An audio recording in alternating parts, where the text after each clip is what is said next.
Big shout out to Prime XBT for sponsoring today's video. If you don't know who Prime are a platform where you can not only trade crypto, but you can also trade FX, commodities, and stock indices. And the beauty of these guys is you can use crypto, either Bitcoin or USDT, as collateral to trade against these pairs.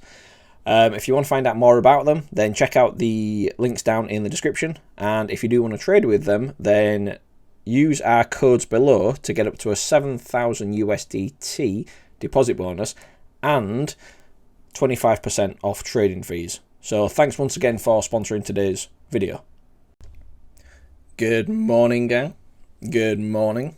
Welcome to the start of a new playlist that we're creating for you guys, where we're going to run through some of the must-know trading tips for any aspiring trader. And these tips are going to be tips that are not often shared by influencers and the kids on TikTok teaching you how to trade, because quite frankly, they don't know how to trade. Now, we're going to be starting off today by talking about risk management and position sizing.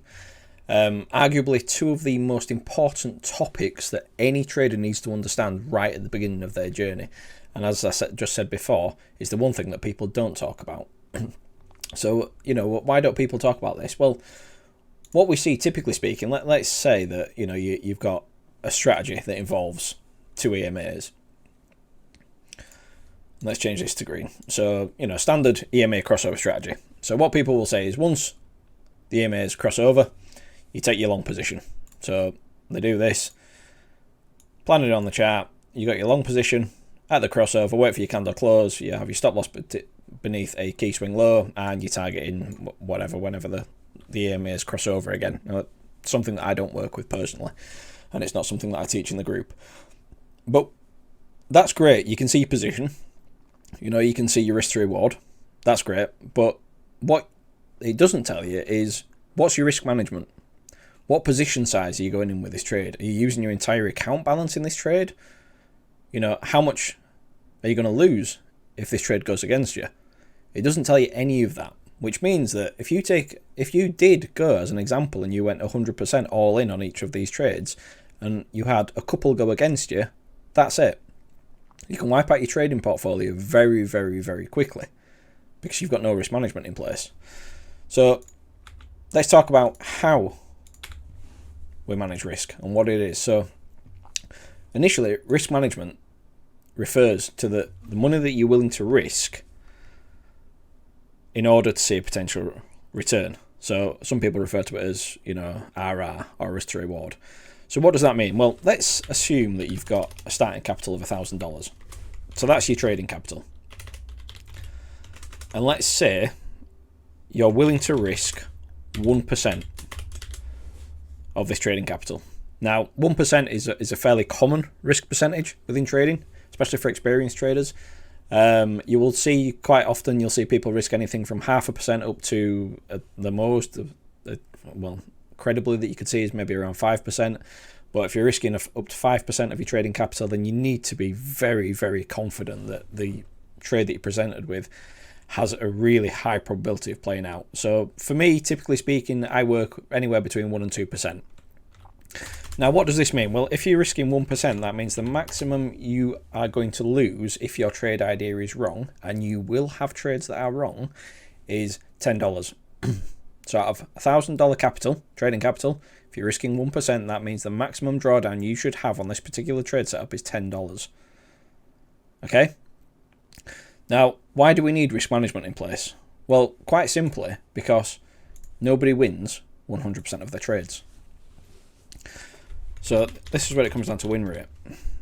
Nobody wins 100% of the trades, and anyone that tells you that they never take a loss, I can tell you now, as a fact, and there's not many facts when it comes to trading, but as a fact, that they are talking out of their arse. Because nobody has a 100% win rate. Doesn't exist.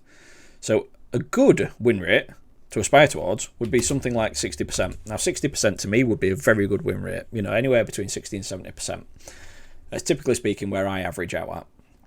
So what does that mean? Well, if you've got a 60% win rate, that means out of 100 trades, you are going to win 60 trades. But it also means that you're going to lose 40 trades. Okay, so out of 100 trades with a win rate of 60%, you are going to win 60 trades and you are going to lose 40 trades. Now, if you have no risk management in place and you are just gambling all on every single trade, on these 40 losers that you've got, you are going to wipe out your account balance, and it means you're going to reload. And if you're having to reload again and again and again, which most people do, most inexperienced traders do this, especially at the start of their career before they understand what this is talking about, then you'll be reloading. And as my guys in the group know, that if you are reloading your account again and again and again, that means you have no risk management in place and you are effectively gambling. And this is what's promoted by influencers when they're telling you to buy their favourite shitcoin because they've been paid to promote it. And people then go, okay, that looks like a good buy, I will go all in. And they will put their entire trading capital into one position with no risk management, no stop loss, no nothing. And then when the trade goes against them because the project rugs, then they're down and then they have to reload. And that's if they're fortunate enough to have enough free capital to reload. You know, some people lose more than that. They'll lose their houses, they'll lose their lives. So this is why risk management is important. If you want to make it in trading, you need to understand risk management. You've got to understand this. Right, so now how do we translate this into position sizing so we know how much to put into our position? Well, let's look into this and let's look at a historical trade that we took in the group. Right, and let's look at this historical trade here. So this was a beautiful range. Now this is going back to July 21. Well, this was initially, the fall down happened May 21 and the range went along to July 21.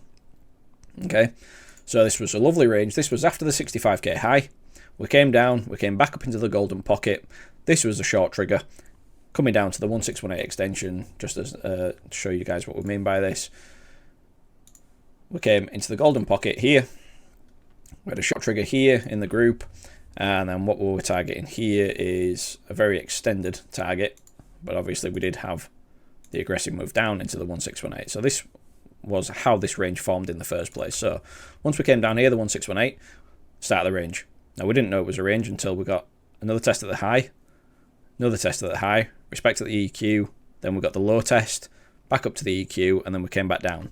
Now, there was many moon boys and many influencers at the time talking about how this was going to break down from here, and this was going to break down straight to 10k, 3k, crypto's over, it's the end of the world, you know, doomsayers, effectively. And I'm not going to mention any names, but some of the biggest accounts in the space were shorting down here. But in the group, we were looking at this as a long opportunity because all it's doing is coming down to the range lows. As simple as that. Now let's zoom into the 4-hour chart so we can see this a little bit easier and on a lower time frame. So what we can see here, we've come down. We're looking down here. We want to take a long position. Now what we wanted to see, and you've seen this in our public YouTube videos, we do get the swing failure pattern here. All the breakout traders were coming in.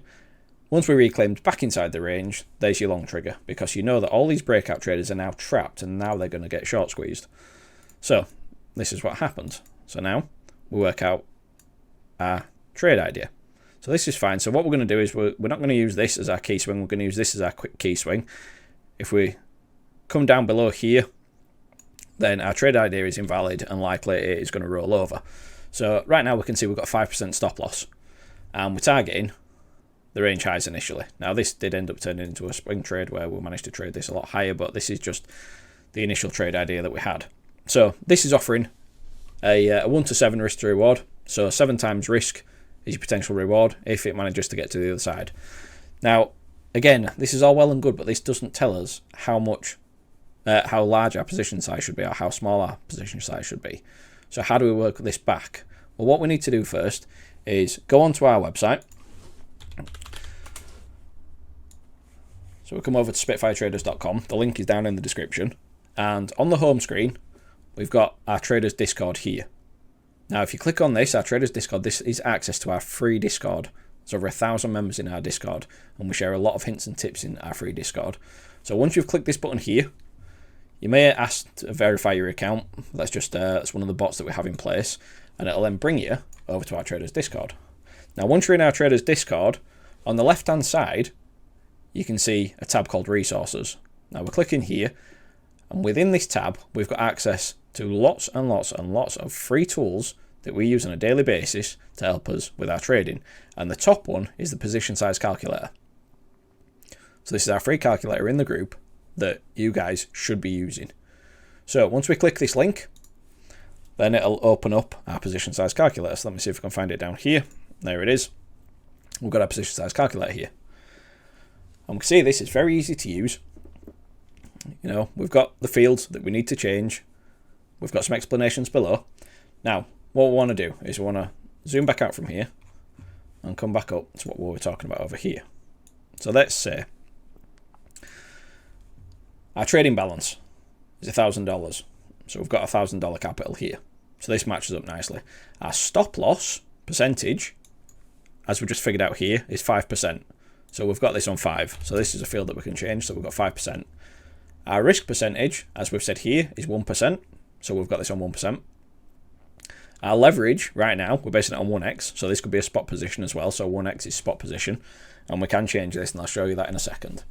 So what it's saying is based on a 5% stop loss, risking 1%, it's working it out for you already that your maximum drawdown should be $10, which is what we've said here. So 1% of your trading capital is $10. So this is what you're willing to risk to see this trade play out. Okay, so therefore what that's working out for you now is based on a 5% stop loss, that your position size for the trade should be $200. And this is obviously what then you can plug into your exchange of choice. Now, we personally use Bybit and we use PrimeXBT in the group, but obviously whatever exchange you're using, you've got your position size there.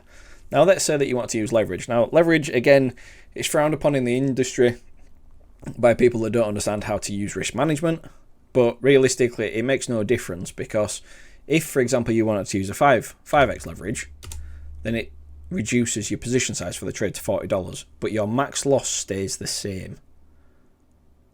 Okay, it stays the same because you're still willing to risk the same amount.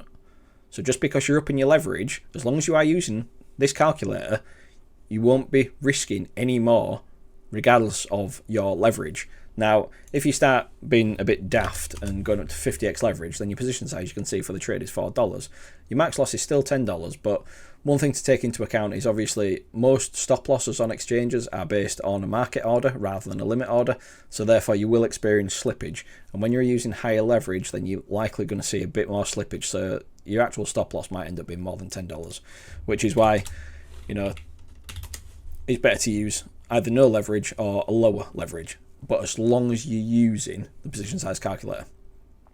Okay, so we can see this now. So now we've got the position size worked out. So we've got our trade idea. This is the trade that we want to take. We now know that as max drawdown is going to be $10 and the position size is going to be $200. Okay, so now we've got the details that we need to enter the trade. Now, if this trade played off, which obviously it did in this example, then this was a 1-7 risk to reward. So therefore, the return on this would have been $70. In the end, it wasn't, obviously, because, again, my capital is very different to this. And this ended up being a swing trade, which we could actively manage. And we traded this up to 69k. But again, that's by the by. But this is what I mean. So this is what people don't talk about. But this is what you need to understand before you start getting into anything. Any form of trading, you need to understand risk management and position sizing.